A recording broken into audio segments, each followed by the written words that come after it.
Masih bersama saya Adini dan kembali kami sampaikan berita Padang hari ini.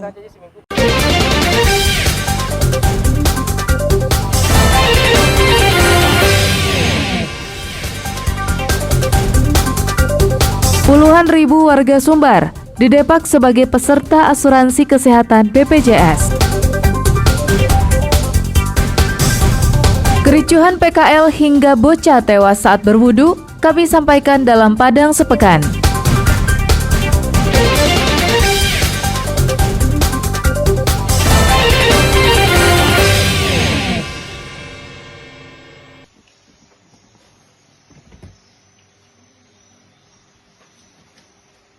Kamarora, pelaku pengedar narkoba di Indrapura, pesisir selatan, digeledah polisi dan menemukan satu paket besar sabu-sabu seberat hampir 1/4 ons yang disimpan dalam lemari pakaian.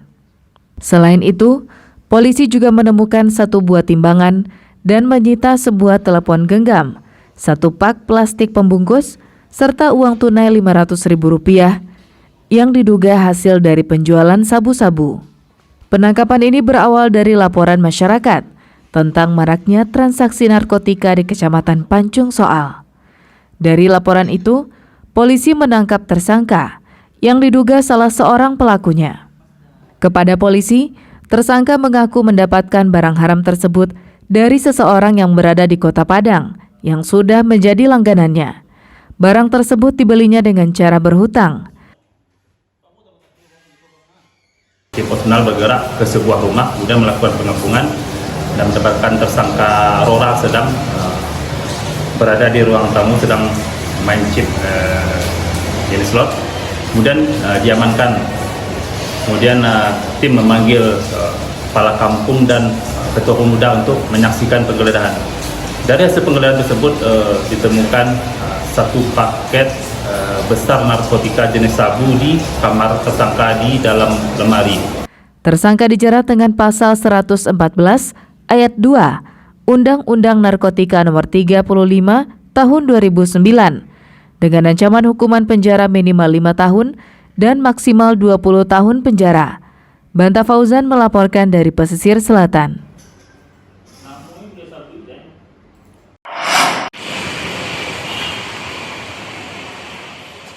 24.000 warga di Sumatera Barat dinonaktifkan sebagai peserta Jaminan Kesehatan Nasional Kartu Indonesia Sehat atau JKN KIS.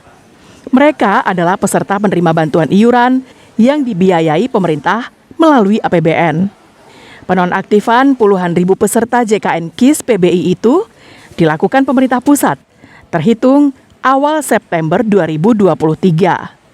Hal itu disampaikan Kepala Cabang BPJS Kesehatan Padang, Yesi Rahmi, Rabu sore di Padang.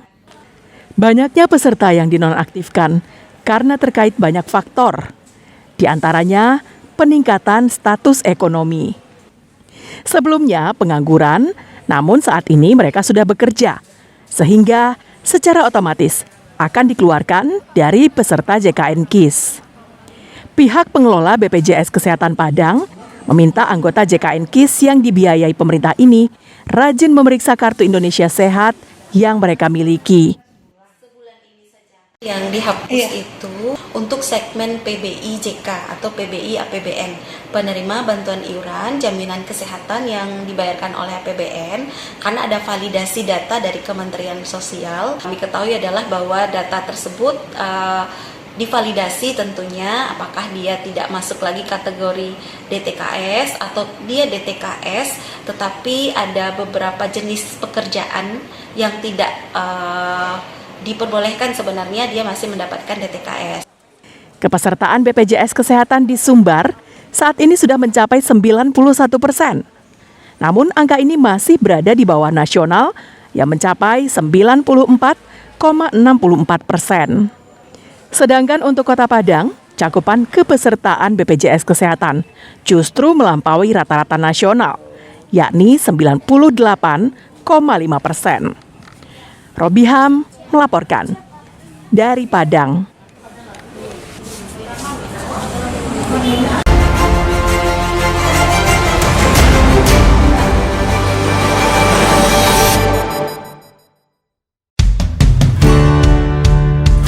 Penggusuran puluhan lapak pedagang kaki lima di kawasan wisata Pantai Cipago, Kecamatan Padang Barat, Kota Padang, berlangsung ricuh. Petugas gabungan yang terdiri dari Satpol PP dan polisi melarang dan membongkar paksa lapak pedagang yang berjualan sepanjang bibir pantai. Kericuhan pun pecah saat seorang pedagang ditangkap petugas Satpol PP karena melawan. Para pedagang menolak ditertibkan karena ini merupakan satu-satunya tempat mereka mencari nafkah.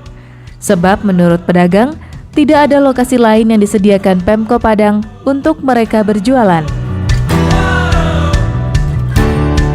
Menurut pemerintah Kota Padang, sebelumnya para PKL sudah diberi surat peringatan dan larangan tidak boleh berjualan sepanjang pantai yang menjadi ikon wisata Kota Bengkuang ini.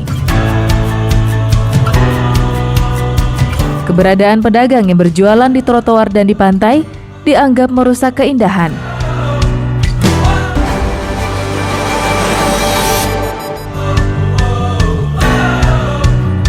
Sebuah truk yang membawa minyak goreng kemasan masuk ke jurang di daerah Silayang, Padang Panjang.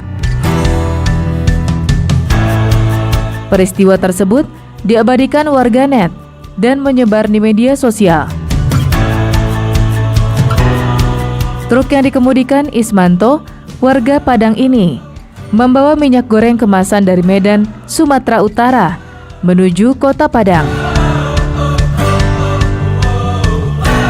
Saat penurunan Silayang, truk kehilangan kendali karena remnya tidak berfungsi.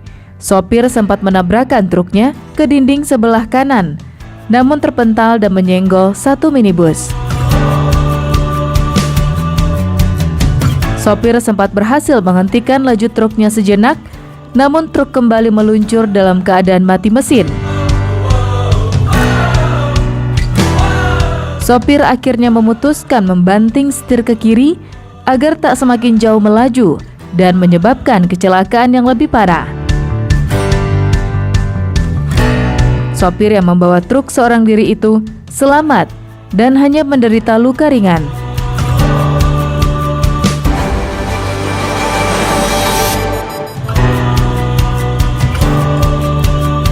Seorang bocah yang berusia 8 tahun meninggal dunia di rumah sakit usai ditimpa tembok pembatas saat berwudu di masjid di daerah Lubuk Minturun. Dalam rekaman kamera pengintai yang terpasang di masjid, awalnya terlihat dua bocah tengah berwudu. Kemudian datang beberapa orang pelajar SLTP menggunakan sepeda motor.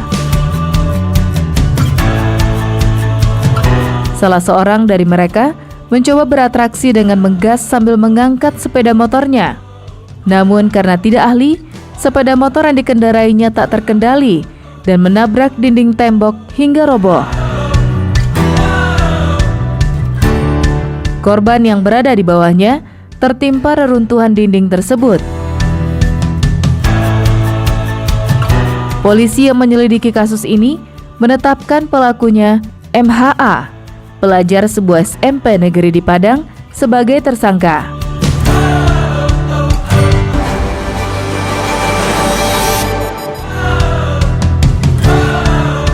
Kenaikan harga beras yang terjadi akhir-akhir ini membuat pemilik warung nasi menjerit. Pasalnya menurut pedagang, kenaikan harga beras telah melebihi batas toleransi yang mencapai lebih dari Rp2.000 per kilogram. Akibatnya, keuntungan yang selama ini mereka peroleh berkurang hingga 50%. Saat ini harga beras lokal dijual Rp16.000 per kilogram, naik hingga Rp2.500 per kilogram. Selain beras, cabai juga mengalami kenaikan hingga Rp45.000 per kilogram. Dua komoditi tersebut merupakan bahan dasar penjualan nasi Padang. Pedagang tak berani mengurangi bahan karena bisa berimbas terhadap cita rasa masakan. Mereka juga tak tega menaikkan harga jual nasi bungkus yang biasanya hanya Rp10.000.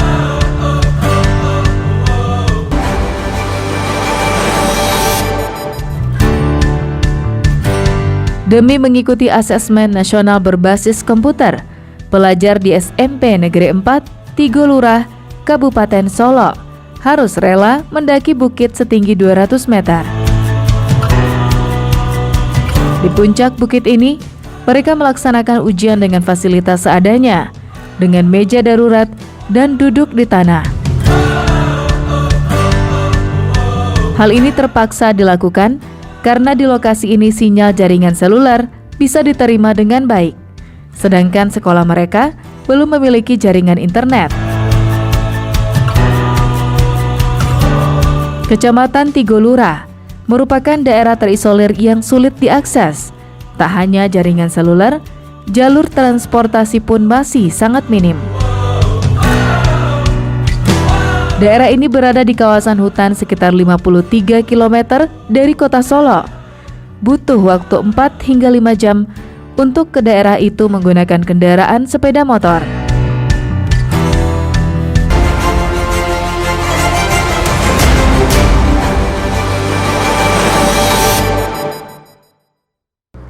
Pemirsa, demikianlah perjumpaan kita dalam Berita Padang hari ini. Saya Adini dan tim redaksi yang bertugas pamit undur diri.